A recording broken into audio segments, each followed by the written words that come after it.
Oh god. As always, I knock my mic over and then bang against an ice axe. April 2020, Las Vegas. Okay, I am now recording on GarageBand. Alex, where are you right now? So I am sitting in a closet underneath my staircase. I guess it's my gear closet. I've got 3 ice axes within 18 inches of my face, and a whole rack of cams behind me, and a bunch of shoes hanging on the wall. Clearly, we've been able to bring the highest levels of production value to this operation. Everybody works from the space they have, and actually, the closet is incredibly quiet and it's not disruptive to the rest of the house, so other people can go on living without even knowing that I'm doing my thing. So I mean, I love the gear closet. Should I just introduce myself as well? Yeah. I'll just do a whole take. So, hi, I'm Alex Honnold, and just like everybody else in the country, I started a podcast during the pandemic. Hi, I'm Alex Honnold. This podcast was supposed to be leading up to the Summer Olympics, and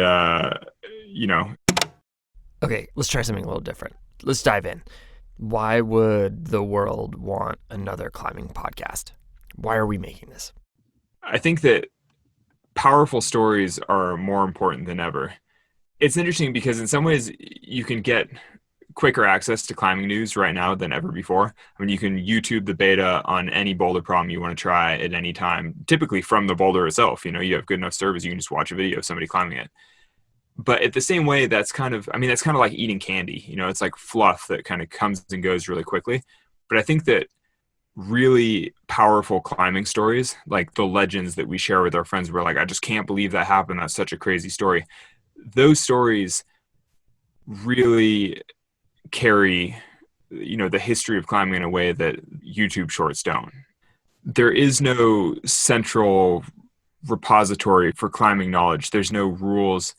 It's not televised. It's not, in mainstream news for the most part. Really, we just have climbing culture, the stories that we tell each other, the legends, the basically the campfire sessions where you retell crazy climbing stories. I mean, that is climbing culture. That's where ethics come from in climbing. We've talked a lot about this idea that climbing has changed. Yeah. There are climbing gyms springing up in basically every city or town that has more than 100,000 people, even if it's hundreds or thousands of miles away from the mountains. Climbing is going to be included in the Olympics for the first time, if they ever happen. It's getting bigger, it's more organized, there's more science to the training, there's more money behind it, and the sport is more accessible than it has ever been before. Yeah. And the quality of athletes participating is going through the roof, and standards are being shattered. And while this has happened, really in the last 10 years, it's kind of wild because the community, we can't all agree whether climbing is even a sport or some sort of fringe lifestyle, whether it's about athletics or adventure. And it is like some phenomenon we all helped create, but we don't really understand what it is. What I hear you saying is that those stories told over a campfire, they kind of serve as like a compass for our community. Yeah. Some of the great stories of climbing are slowly being forgotten because they happened decades ago. There was no easy way to record them, nobody to share them, basically. And some of the stories happening right now are happening very quietly and sort of under the radar. And I think that both kinds of stories are worth sharing. I don't know. I mean, I think that's why I care about it. I'm just sort of excited to talk about where climbing's been and where it's going. So for chapter 1 of this season, we felt like we should talk about how inspiration gets passed between generations. And realistically, there's probably no better person to talk to than the climber who you gathered inspiration from, Alex, free soloist Peter Croft. Today, we're going to kick off our show by asking a strange question. What does Astro Man, one of the most famous rock climbs in the world, have to do with 1940s jazz? We bring you a story about how our sport evolves and progresses. The legendary Peter Croft helps make sense of it all. I'm Alex Honnold. I'm Fitz Cahal. And this is Climbing Gold.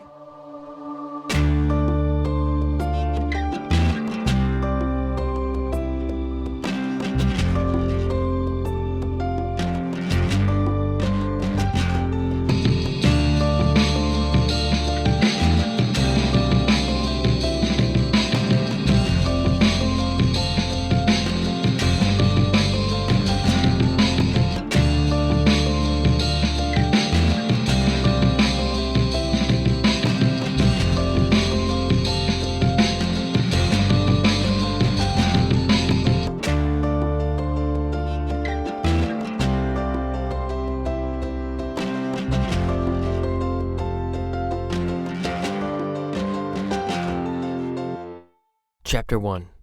More bird than Larry Bird.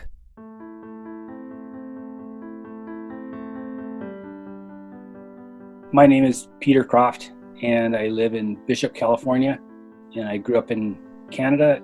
I never quite had the arrogance to think that I was like moving anything forward. How old were you when you started climbing? I was like a teenager, so probably like 16 or 17. As soon as I started, it was like all I wanted to do. I would work crappy jobs. For a number of winters, I worked doing pipe laying, which basically is a nice word for ditch digging. And ditch digging is miserable enough, but doing it in the pouring rain up in Canada, no matter how good your rain gear is, you're soaked by mid-morning. And It seems like you should be a better off with climber if you used to be a professional ditch digger. No, I wanted to get as far away from that as possible. I wanted to do something that was way more fun. Do you remember the first time you saw Yosemite Valley? Yeah, the newbies had to get blindfolded. You get to El Cap Meadow and you get let out into the meadow and then the blindfolds come off and then you fall over backwards. Wait, is that for real? Were you actually blindfolded your first time into Yosemite? Yeah. That's crazy. Was it totally mind-blowing? Oh yeah, I fell over backwards. Alex, growing up, was Peter someone you looked up to? Was he a hero for you? So there's an image that I know from childhood that I think was up in my climbing gym or something, but it was the iconic photo of Peter Croft soling the Rostrum in the upper dihedrals, stemmed out in his white painter pants. But it's just this striking image of Peter Croft X'd out as a white dot on the top of this big wall. But, stemming is sort of an insecure position to begin with, like seeing someone with his feet spread across two sides of a crack and him just looking so poised and comfortable in a position that seems so uncomfortable, really in complete control of his craft. It's like you see that image of Peter and you're like, that is incredible. Like that's somebody who's good at what he does and feels incredibly comfortable in a position that shouldn't be comfortable. From the age of 10 onward, I just knew deep inside that Peter Croft was the man. I didn't know why, but I just knew that he was the man. At what point did it seem like you might be able to do those things? It wasn't like I was setting out to be as good as Peter Croft, because that was completely impossible. I mean, he's the Peter Croft and he had done so many legendary climbs. There's no way I would ever even be close to that. But as I improved as a climber, I realized that a few of the things that he'd done were actually within reach. And then I was like, I may as well do some of those things because I have been thinking about them since I was a child. I have been looking up to certain climbs since I was a child. Once I was able, it's like, I may as well just actually do them. So what was Yosemite like back in the 80s? It was the center of the universe, not just the center of the world. It was the center of the universe. And as far as getting immersed in the whole Yosemite culture or the Yosemite climbing vibe, I mean, it was overwhelming. Tell us about Astroman. It's kind of the gold standard of Yosemite crack climbing. It's not like there isn't anything as good or possibly even better, but it is classic in nature. And then also the history of it really plays into it a whole bunch. Or it certainly did for me. It started out as like an aid climbing route where they were just like hammering in pitons and just yarding themselves up. Warren Harding's classic guy, he did the first ascent of the nose and this awesome Yosemite Hardman. To climbers, Harding is something of a legendary hero. He has ascended every mountain in Yosemite National Park. So Warren Harding is a nearly mythical figure of early Yosemite climbing.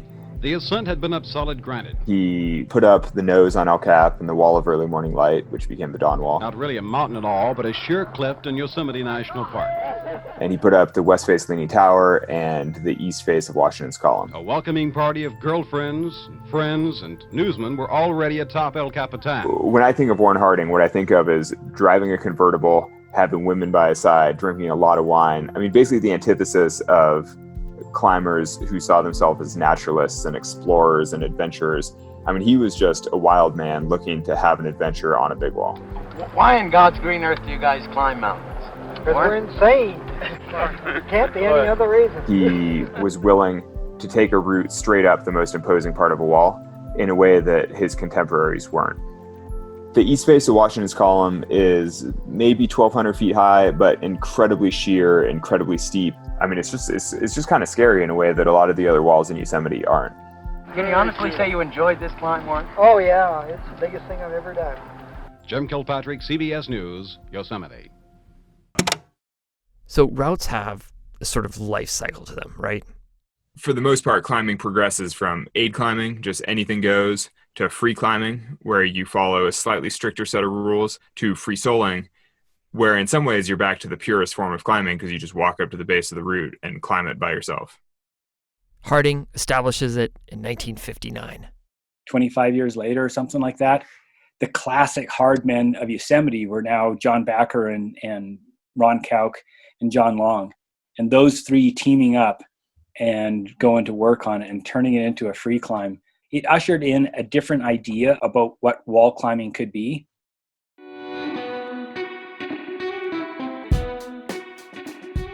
John Backer, Ron Kauk, and John Long were among the wave of climbers who led the free climbing revolution, which basically was the transition from just getting up the wall by any means possible to getting up the wall strictly under your own power, like using your own hands and feet and actually free climbing walls. I think from all corners of the globe, we were all watching this, with tense excitement, like this is the future.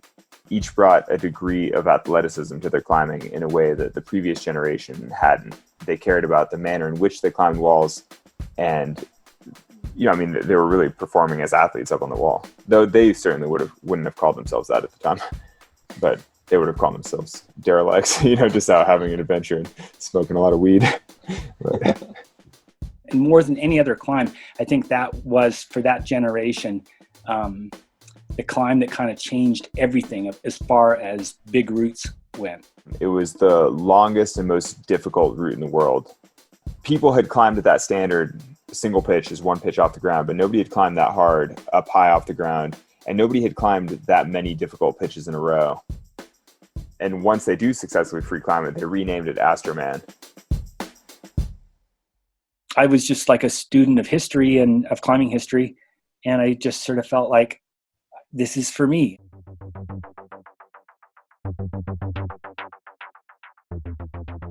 After the break, Ron and the Johns go Hollywood. Peter Croft blows everyone's mind, and we find out what 1940s bebop has to do with Astroman. Stay tuned.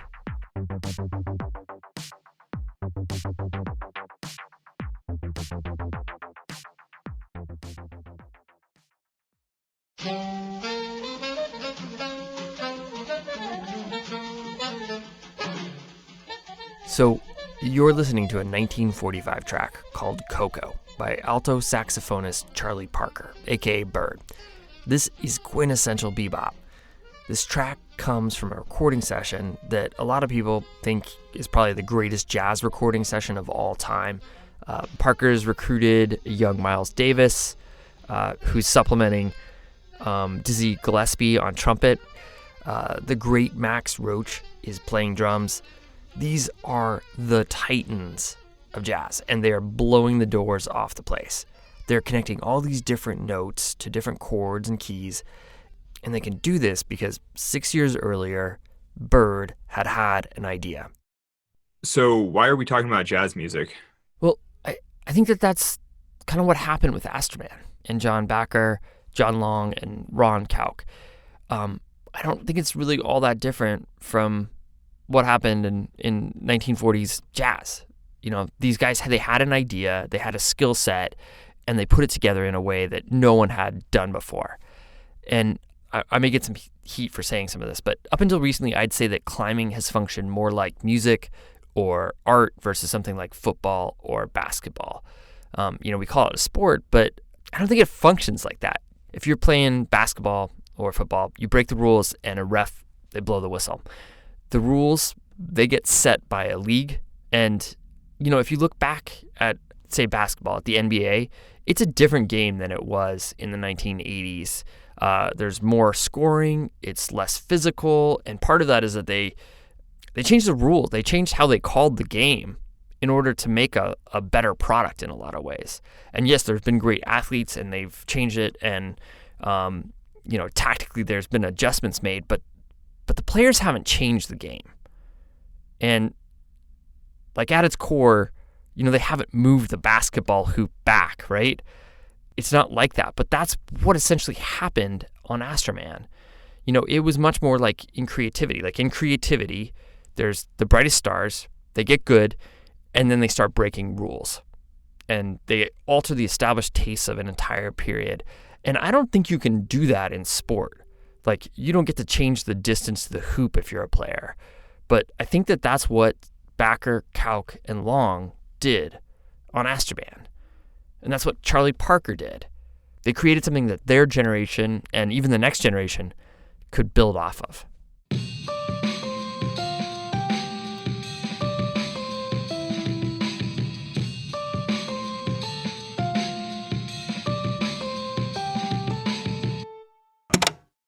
Like, okay, the first time that I did Astroman, I did it with a rope.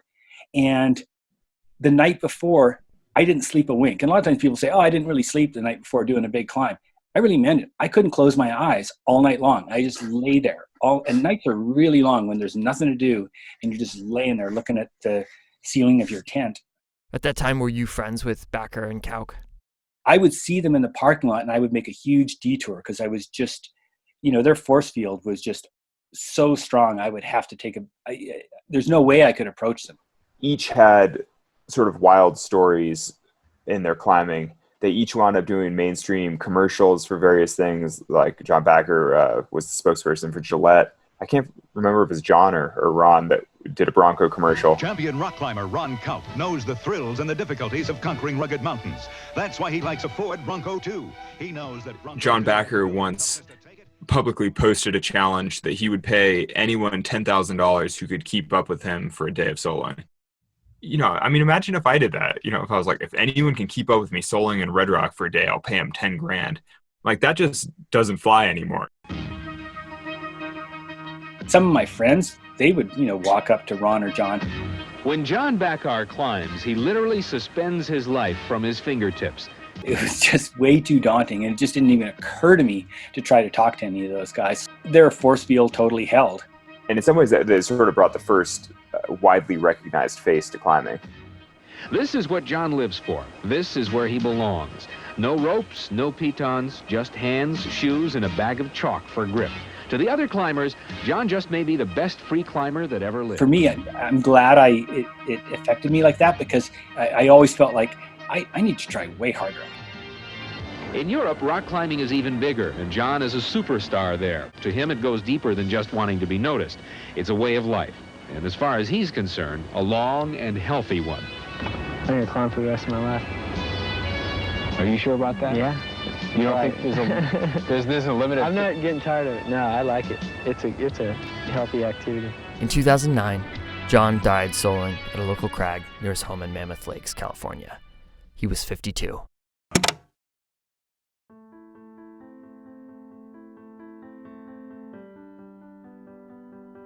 Basically, the idea of having climbing gods that inspire you to do better, it's not necessarily a bad thing. Like I said, I wish I could have talked to them, but I was just too much of a geek, and I took the inspiration instead. Certainly in Yosemite, I just felt like I was just doing my own thing. I mean, a lot of times I would just show up by myself and I would just go do a ton of soloing, and I wasn't really interacting with people. I guess a lot of what I was doing was just like linking up big groups, and nobody else was doing that kind of thing.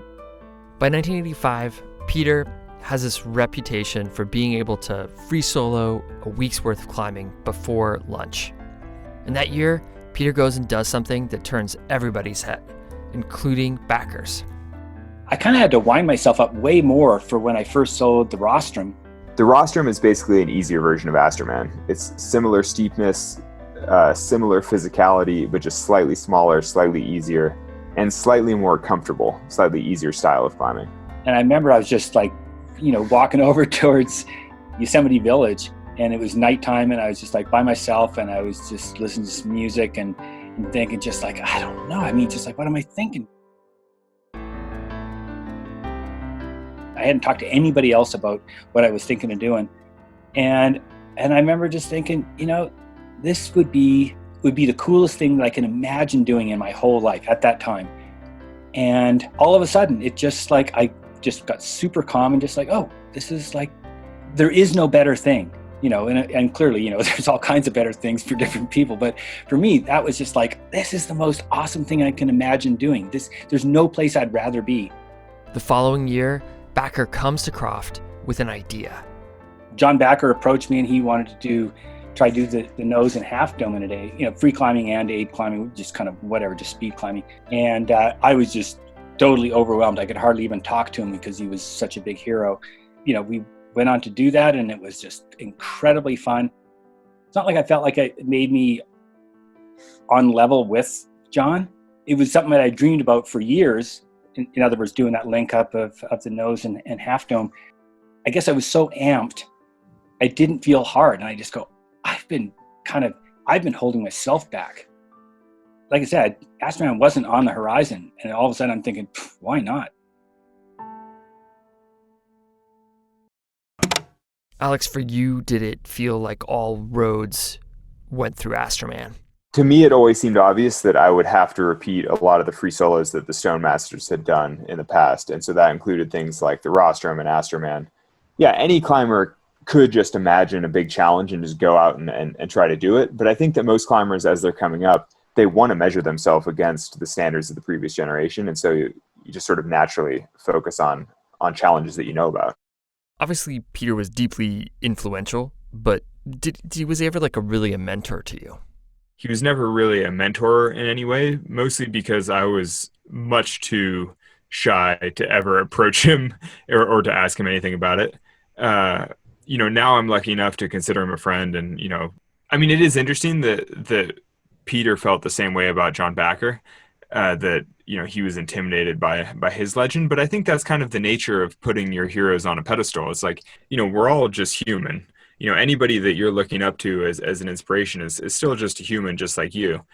And in some ways, I don't want him to be a human. It's like, I want him to be that legend on a pedestal because it's just nice having something out in the distance kind of guiding the way. I think I had just turned 22 when I free soloed Astroman and the Rostrum. It's kind of crazy to think that you are the only two people living on this planet who have had the experience of soloing Astroman. Like more people have stood on the moon than that. Will you share with us some of your memories of that experience? The Rostrum felt like I was really stepping out. Astroman didn't really feel like that. They were doing controlled burns on the valley floor, and so there was this thick layer of smoke across the entire valley. And so it felt apocalyptic. You scramble up this talus slope for 20 minutes or something like that.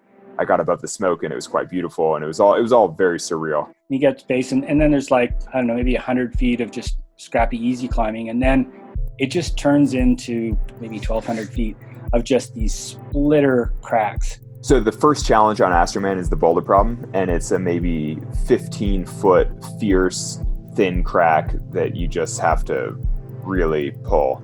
That's when the kind of calm settled in at that point. So right above the boulder problem is the enduro corner, which is about 150 feet of perfect hand crack in a corner. And I'm looking across at Half Dome, and there's no one in the whole face. I'm just there by myself. I'm just got a pair of red Adidas running shorts, no shirt, and I'm just hanging out there, and just there's no place I would rather be. There's no thing I would rather do. The Harding slot is a completely outrageous feature on Astroman. You're basically squirming your way upward into a giant mouth in the mountain. And then once you're inside it, you can barely breathe all the way. Pitch above the Harding slot, there's a ledge. I remember just getting to that point and I'm climbing way too fast. I'm not enjoying this enough. I bet Warren Harding probably bivvied there when he first climbed the route. And I took off my shoes and put them on the ledge beside me, and those swifts that, I know Alex, it was all about the sounds of those swifts just darting around. Yeah, it's pretty unnerving to put your hand into a crack and then have a bird basically run down your arm and fly out. To be up in these steep corners and to have creatures then whizzing around you and whizzing in space behind you. It's sort of a surreal atmosphere. But sitting on that ledge, drinking it all in was just this is the best place in the world. This is the best thing in the world. And I am just this is what I've dreamed of my whole life, being in a situation like this. And I remember just I was hanging out on top of Washington Column, and I was just like, I don't want to go down. I just want to hang out here. I wish I never had to go down to the valley again. Looking back on those memories, does it make you happy to think about it now? Oh yeah. Yeah. I mean, it's just like so often we do the things we have to, or we do our everyday job, or we do things that we think we're supposed to, but to do something that you think is the best thing in the world, the coolest thing you can think of in the whole universe, and to throw everything of yourself into it, to feel like at least once in your life, you went for it. Not many people get the opportunity to do that, or even maybe think it's even important. But for me, it certainly was super important. It is such a big draw of why that kind of stuff is so cool. And it doesn't suit most people. Most people don't really get it. They're kind of like, what is the point? But that higher focus that is required by doing those sorts of things, it imprints it in your memory in a way that you can't chuck it. It's there for good. I mean, people ask me all the time, what's next? Talking about free soloing El Cap, and people ask me that question expecting that there's some other El Cap out there, that I have some other big dream lined up. And I give various answers depending on how patient I am, how much I feel like chatting about it. But awesome. But one of the things that I sometimes talk about is just the fact that I feel like there's a limit to the vision of any generation. And so I grew up in a time where you had soloed Astro Man, and the craziest thing that I could possibly imagine would be soloing El Cap. And I personally just can't really see past that much.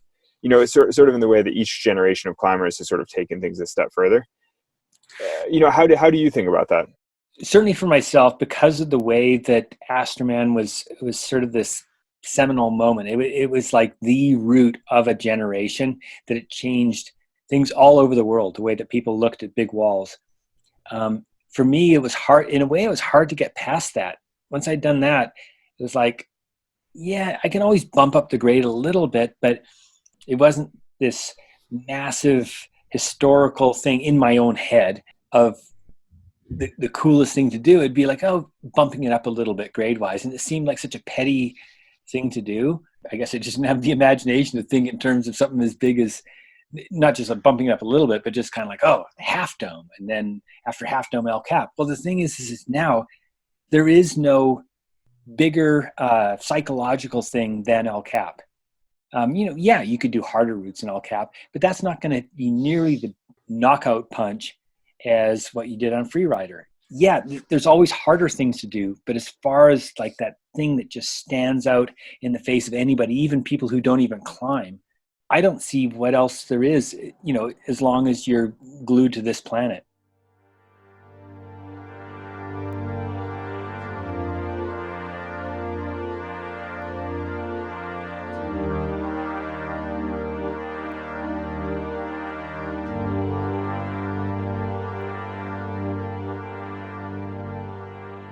Do you agree with Peter, Alex? Do you buy that?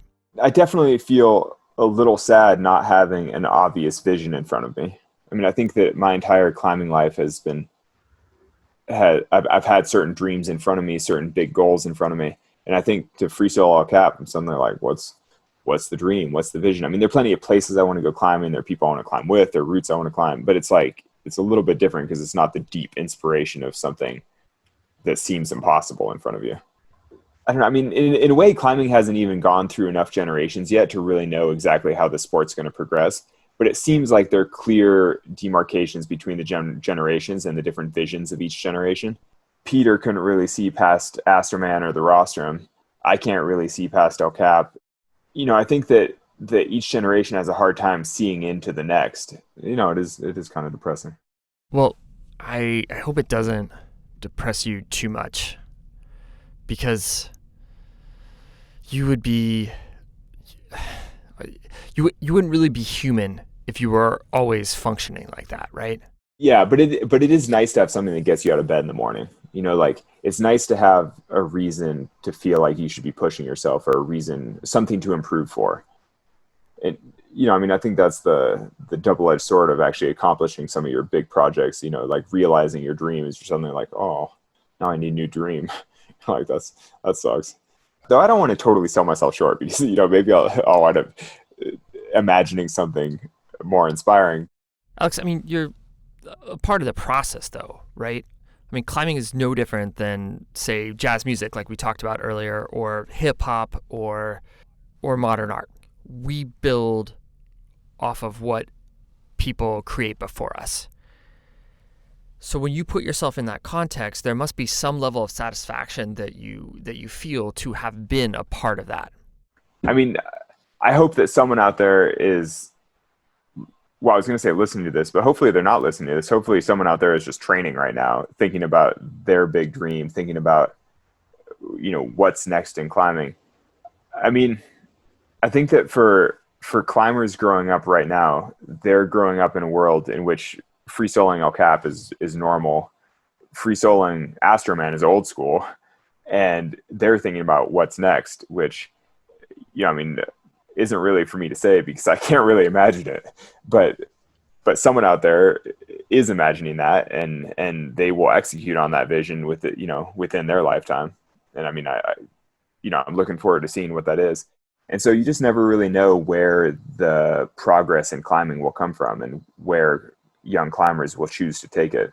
I think that is what makes climbing so interesting right now, is that it's a period of incredible growth, and there's so much more talent, there's so much more possibility in climbing, but it's really hard to predict where that's all going to go and how it's going to manifest for the sport. So the last couple of weeks I've been sport climbing with a 16-year-old who's climbed 14D, climbs, V13 outside. Like people, like no human bouldered that hard when I was 16. And for him, that's routine. He's not even the best climber in the country or anything. He's just like a very motivated 16-year-old. And climbing with him, I'm just realizing that he will have a completely different vision of climbing than I've ever had, just because he's capable of so much more. I mean, he's just so fucking strong. I'm like, oh man, it's crazy. Do you think that's kind of, not to get too meta here, but do you think that's what the point of these stories we're going to tell on the show are? That these are little things for people to tie into, to find inspiration from? Yeah, well, no, I do think that it's important to share some of the stories of climbing in a way that help new climbers know what's possible, what's been done, and therefore frame what they will do in the future. I mean, it sounds silly, but I do think it's important for young climbers coming into the sport and having this incredible opportunity, incredible potential, incredible skill that somebody from my generation didn't necessarily have. I think it's useful for them to know what's been done and where climbing's been so that they can know where to take it.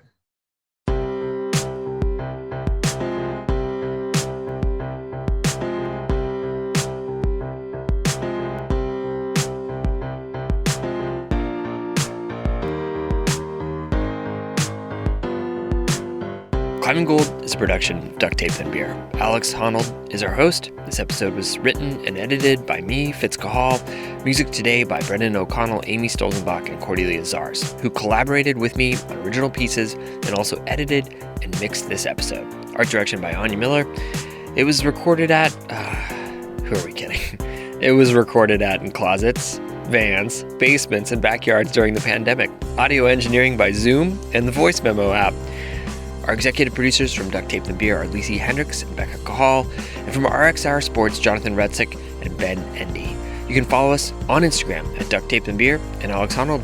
In terms of getting the podcast, find it on Spotify or wherever you get your podcasts. If you like the show, please spread the word or write a review on Apple or iTunes. Please help us out. Thanks for listening.